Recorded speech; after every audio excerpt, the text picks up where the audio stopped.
Tony Benn, who has died aged 88, believed that with words, Parliament had tamed kings, restrained tyrants and averted revolution. Yet with his own golden tongue, he entertained and infuriated in equal measure, and arguably helped split the Labour Party in the 1980s. Although he had been on the government payroll as a minister, he came to believe there wasn't much point in just improving the system. Instead, it had to be transformed altogether. Despite his profile and popularity, achieving that kind of change eluded him. Here's Emily Maitlis on Tony Benn. Not a wide-eyed trot, but a very English phenomenon.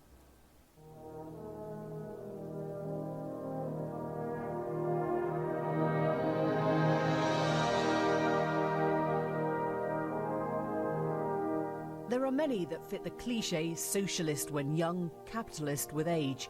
Tony Benn properly bucked the trend.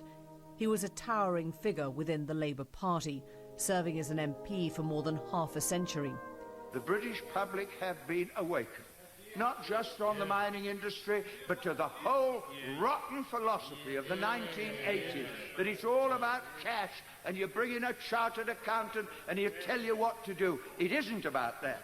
It's about whether our society puts people in a place of dignity and serves them, or whether you just hand over your money to gamblers who don't create any wealth at all. But it was the appeal he had outside of Parliament that really captured his achievements. He came to Glastonbury. He even appeared with Ali G.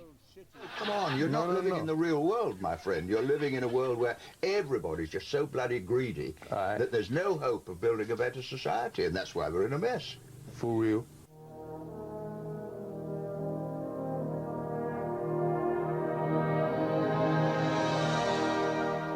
Tony Benn constantly questioned where power came from and how it was used.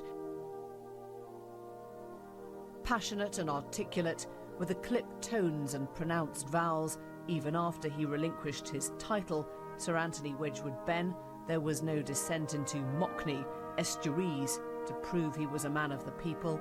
Well, this is a matter that would have to be decided by Bristol. I'm, after all, the servant of the people of Bristol, and they would have to decide whether they wanted me. And I'm also a member of the Labour Party, and therefore the Labour leaders would have to be brought into such a discussion.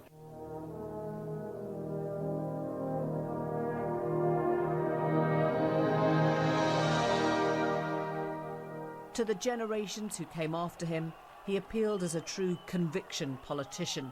When he took to the stump, campaigning against the Iraq War, millions listened. We are here today to found a new political movement worldwide. The biggest demonstration ever in Britain, the first global demonstration, and its first cause is to prevent a war against Iraq. And yet many within his own party will remember him as a truly divisive figure. He served as Secretary of State in the Wilson and Callaghan governments, but it was after Labour was ousted in 1979 that things got bitter. Every day I'm getting more messages, and I think the reason is very clear. People want the next Labour government to do what it says it will do. He waged a destructive battle as the champion of the left against Dennis Healy for the deputy leadership of the party. Ultimately, he lost. Tony Benn, 49.574. Dennis Healy, 50.426. While his conviction was redoubtable, his failure to compromise and his manoeuvrings were also seen as flaws.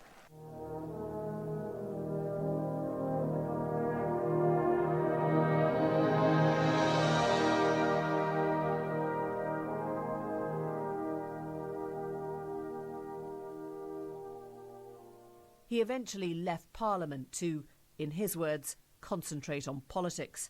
He was a prolific diary writer and a deeply thoughtful man, happy to admit he had the kind of self-doubt that often led him to question his decisions. Well, I think anyone has to be self-critical if they're going to make sense of their own experience and opinions.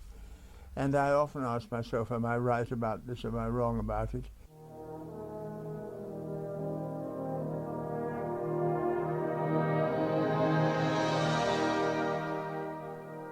So what of the Labour of then and the Labour of now? On a personal level, he knew Ed Miliband as a family friend. Today, the leader of the opposition described him as a champion of the powerless.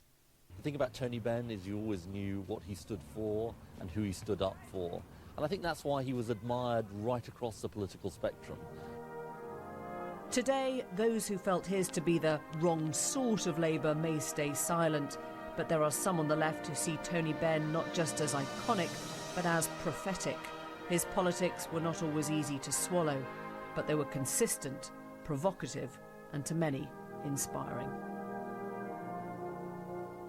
Well, as Emily suggested, Tony Benn's most divisive battle was perhaps with the former Labour Chancellor, Lord Healey, now 96 years old, who he fought for the deputy leadership of the party and lost just. This afternoon, I went to talk to the man who was Tony Benn's enemy, but later in life became his friend. I asked him what Benn was like when the pair were first elected to Parliament in 1952. Well, he was, in my view, an artificial lefty at that time. An artificial lefty? Well, I think he was trying to prove he was working class. He was very ashamed of his upper class background, really. At the worst time, when the party was full of splits, when he stood against you, how much bitterness was there? There was quite a lot of bitterness, really, because I felt he was doing the party enormous damage, and I'm sure he was at that time by the way he behaved, not just his views. But, as I say, all that disappeared in later life. What do you mean by the way he behaved? Well, that he would be extremely rude and offensive in what he said. Rude to you? Offensive to you? Oh, yes, a little bit, but then I was offensive to him. Was he toxic to the Labour Party? Oh, they were damaging to us, without question. But what was most damaging was the divisions caused by the views, because most people knew nothing about the issues we disagreed on, but they disliked immensely hearing people in the same party being rude to one another. And was that his fault? I think it was, mainly, yes. How did he go from being such a toxic figure in the Labour Party to becoming a national treasure, almost a grandfather of British politics? I think his views softened enormously, and you know, he was at one time leading a toxic left wing, and I mean, people like Michael Foot loathed him because he did the party so much damage by the way he talked, although Michael shared many of his views. What was he like? Tony, at the end, well, he was still, you know, had a man with a golden tongue, but he was totally unaggressive, whereas when he was young, he was very aggressive indeed. But I think that was partly his need to prove that he had broken with his family background. I think he really wanted to prove he was left-wing, and he couldn't prove he was working class because he wasn't, the opposite. Did you like him? I disliked him intensely when we disagreed with one another, but we had very good relations in our late life. Well, Tony Benn also famously said that broadcasting is too important to be left to the broadcasters. So with me are the Liberal Democrat peer, Shirley Williams, Labour MP Diane Abbott and Tim Montgomery, comment editor at The Times. Diane Abbott, firstly to you, it is so rare that a politician captures the imagination of so many people. But do you accept at all what Dennis Healy was suggesting there, that Tony Benn did damage to the Labour movement? First of all, it's not true that Tony Benn's views softened. What happened is that positions which Tony Benn took up in relation to Ireland, issues like gay marriage, race, women, they became very mainstream. People forget, part of Tony Benn's victory, a lot of the issues he espoused early in his career became completely mainstream. As for the damage, well, you can argue, was it the SDP walking out that caused the damage, or was it people talking about party democracy that caused the damage? It was a difficult period, but he was an inspirational figure that brought people into politics. But in the end, people like people who, or ordinary people like people who they think really believe what they're saying. I came this evening from a birthday party with a lot of black minority ethnic people there, and they wanted me to say tonight that people need to remember how much black people loved Tony Benn. You guys are in the political bubble. For people outside the political bubble, Tony Benn was a man who spoke to people who didn't have a voice. And it's so rare to have that, and we'll come back to that later. But Shirley Williams, you were one of the people who walked out, and you started as young MPs together. But was it his views that led you and your colleagues to the exit door? How instrumental was he in that? No, not really. I think Tony in the 60s was a mainstream politician and a very good Minister of Technology. I think, frankly, in the 70s, he had subscribed to a very great extent to a pretty far-left group, namely Militant Tendency. No, Tony Benn was never... No, he was never a member of the Diane, I know, because I was on the National Executive. You weren't there. I was on the National Executive week after week after week, and you were not. He was never a member of the Militant Tendency. But you were never a member of the National Executive, and I went to that every was single... actually on the NEC. But here, perhaps, is an example of how divisive he could be. Let me just say very quickly. No, but he was never a member Diane, of the we'll come back to you in a second. But Shirley, when you started... I said he subscribed to some of the views of them. You can check the record. I did not say he was a member. But I did say, and I mean it, that he was, in fact, quite supportive of them. And when issues came up at the National Executive, like the appointment of the National Youth Officer and so on, like not seeing the Reg Underhill careful dissection of what was happening to the Labour Party, the best national agent the Labour Party had ever had, that was laid on the table, never opened again. And that was partly because Tony was chairman of the Home Policy Committee and said we're not going to open it. So he was instrumental in making things difficult for people like you. I think he was pretty instrumental. I also think that he was really outrageous in the way that he treated Harold Wilson and Jim Callaghan. They were not traitors to the Labour movement, which I think Tony implied. They were men who worked very hard on it, especially Jim Callaghan. And I thought that at that point he was very damaging to the Labour movement. I don't think that was true in the 60s.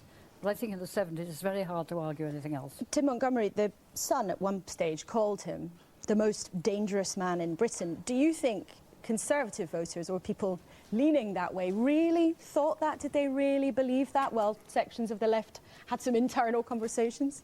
Absolutely. By the end of the 1970s, the government of which Tony Benn was a leading part, Britain felt ungovernable to many people, and the split that we've seen again tonight between Diane and Shirley, that split on the left of British politics was the reason, or one of the key reasons, why Margaret Thatcher was able to win those decisive majorities she did. The split on the left was the decisive fact in British politics for a long period. It was the unreasonableness, really, of Tony Benn, testified to there by Dennis Healy, that created that division. But do you think people really thought that he was dangerous, some kind of bogeyman? I mean, that's hyperbole, isn't it? That headline writing.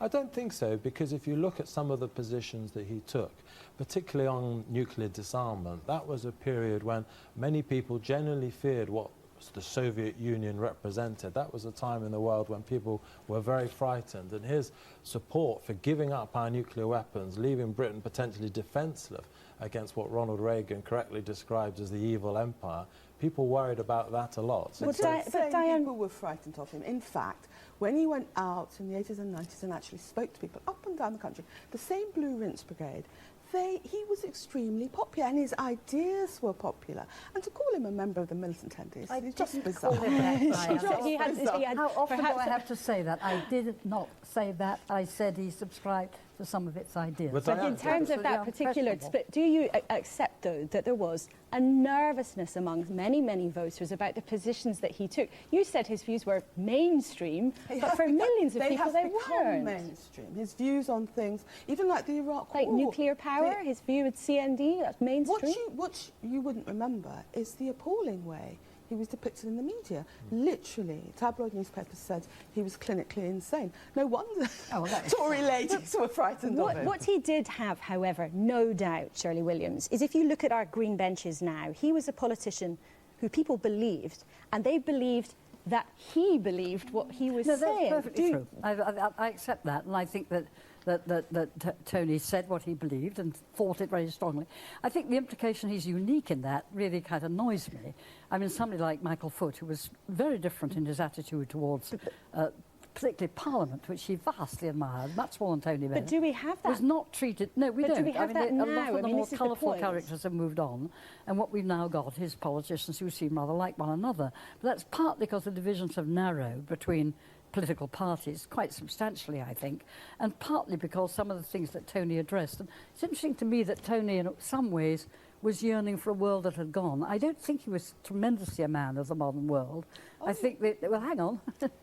Well, at some point later, he became that in a sense, speaking at Glastonbury, packing out town halls around the country. I mean, where are the sentence? He didn't really recognise that the world was becoming global, and he wasn't, in that sense, a politician who had a global view. Diane, what do you say to that? I think he was a great internationalist, whether it's his position on Iraq, his position on apartheid. I was against Iraq too, Diane. But he was my party. Was he someone whose time had passed? Well, it's extraordinary. He is so popular, not just with the Bruins ladies, but with young people, because he was just an inspirational figure. He was also, actually, a very kind man and incredibly courteous. And if all politicians had Tony Benn's intellectual curiosity and his courtesy, Parliament would be a better place. Where are the characters? I'm going to talk to...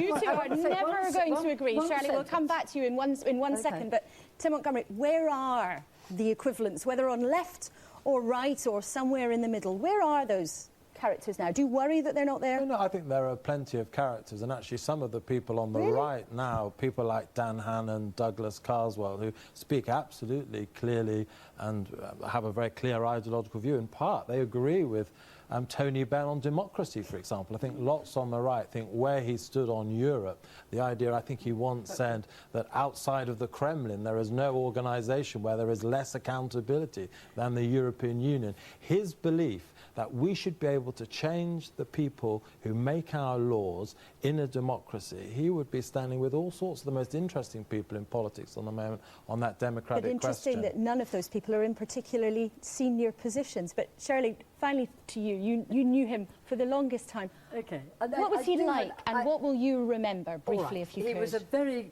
fine thinker. He was an interesting man who came up with new ideas. He was not unique in being, for example, against Iraq. Some remember that the entire party, which I happened to be involved in, was against Iraq.